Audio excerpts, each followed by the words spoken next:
Hi, today we're going to have a quick look at the differences between keyword search and semantic search. We'll cover in very high level how each of those work and then choose which one to use based on the situation that you're in.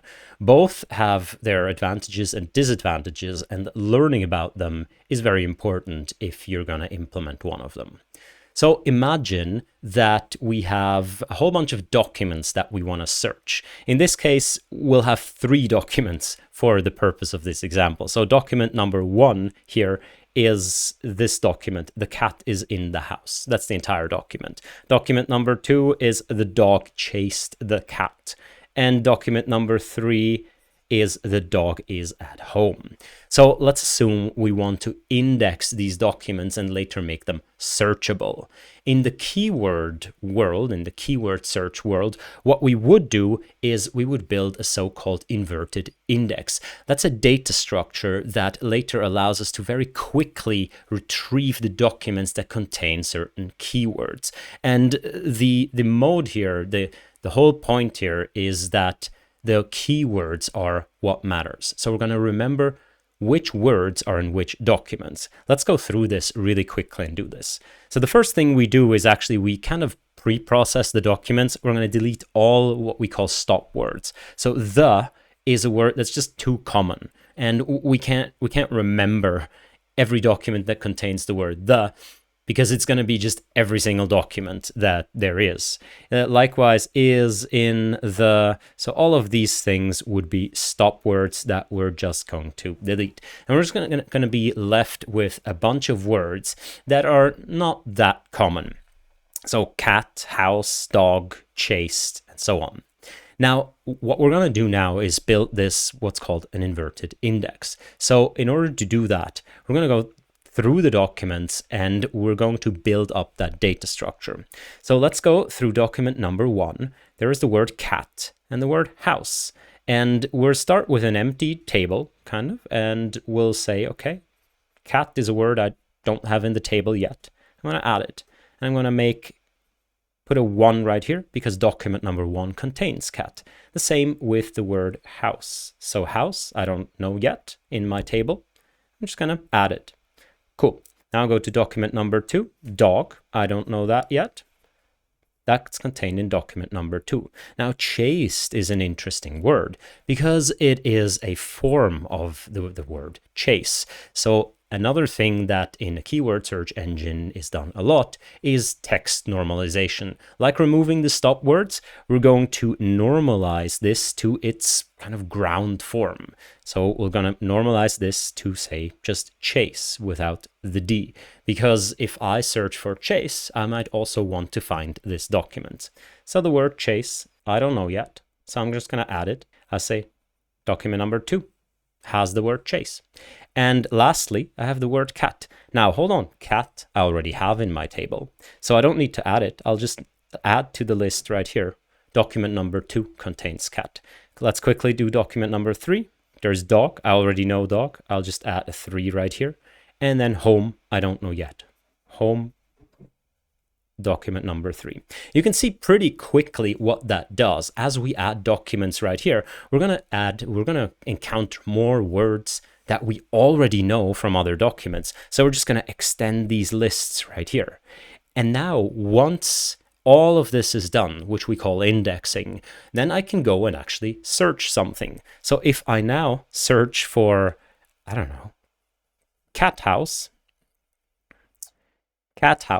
then I will go here. I will find cat in my table. I will find house in my table. And I'll look at the documents that contain these words. And here I see, document number 1 contains all of these words. So that's probably a relevant document. And that's this document right here. So you can see a keyword search engine.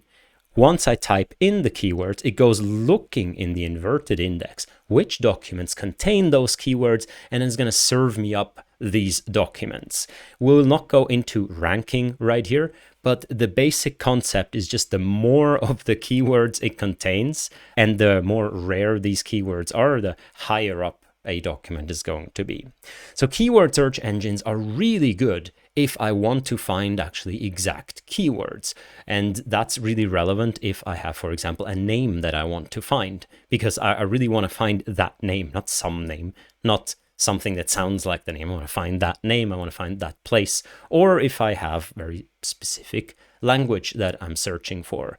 So all of this, keyword search engines are really good, and they've existed for a long time. So the question of scalability has been addressed by many projects. There are a lot of open source projects around keyword search engines. The most famous ones are probably Elasticsearch and Apache Solr, which find applications all throughout industry.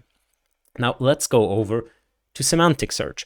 Semantic search is a bit of a term that's kind of thrown around in these days, let's say, and semantic search could mean a lot of things. What we'll focus on here is specifically vector search with embeddings. So let's assume for a moment that I have some sort of neural network that can take an entire document right here and make it into a vector in a vector space. Now, a vector in a vector space you can just imagine as some place, some d-dimensional place, in this case a two-dimensional place, and every document we're going to place somewhere in that space. So document number 1 right here we'll place maybe here, and document number 2 we'll place right here, and then document number 3 we'll place right here. Now, what's the sense behind all of this? The sense is that if my neural network that does this placing right here is trained well, then documents that are more similar will be more close together in that space than documents that are dissimilar. Now here, if you look at similarity, semantic similarity between the documents, I would argue that document number 1 and document number 3 are fairly similar in terms of their semantics. The cat is in the house and the dog is at home. These two things, they're quite similar from their semantics. Of course, they use different words, but in every case, it's a pet that is somehow in the house or at home. And therefore, I would expect a good neural network that handles this to place documents number 1 and 3 very close together. Whereas document number 2, it does deal with pets, but I would place it a little further apart from document number 1 and 3. And now, once I go and I search, what do? If I now go, and let's say I search actually for the same thing, I search for cat house, even though in a semantic search engine, I can search more freely with natural language. I don't have to do keyword style queries like this one. But let's assume I search for this. I'm going to use the same neural network to place it somewhere. In this case, since I'm going for cat house, it will probably be placed very, very close to documents number 1 and 3. So let's call this Q. Let's use a different color to make that clear. Q is going to be placed right here. The way I search isn't by looking up which documents contain which words. The way I search is by looking which of the documents are very close in this space. So around Q, I'm going to draw like a circle and see, documents number 1 and number 3 are very close. Document number 2 is kind of close, but further away. So the search engine would serve up documents number 1 and 3.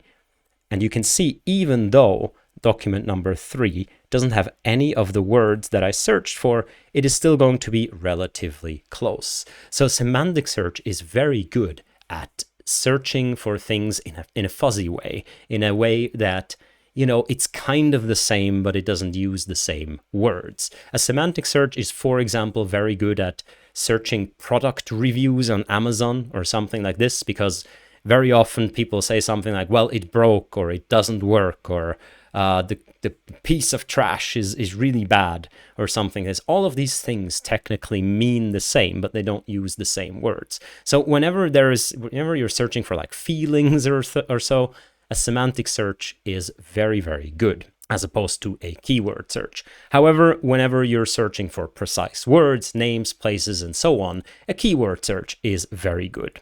Another thing I have to add is that semantic search can go beyond text. So usually semantic searches are also very good when you're, for example, searching for images or searching for other multimodal things, because neural networks can be used on all of them, whereas the keyword search indices here, they're very specific to text itself. I hope we've covered a little bit the differences between keyword search and semantic search.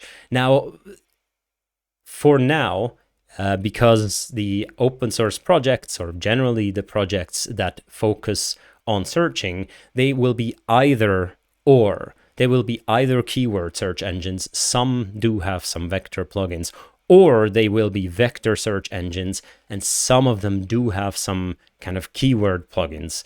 But you largely have to choose between the two. The holy grail is going to be to effectively combine these two things, which are really, really different from their technical implementation. The way you make the two things scalable is entirely different, so combining them at scale is a really hard challenge. And that's what we're going to dive in next. So stay tuned. I hope this helped a little bit and helped make an informed choice. That's it from me. I'll see you around.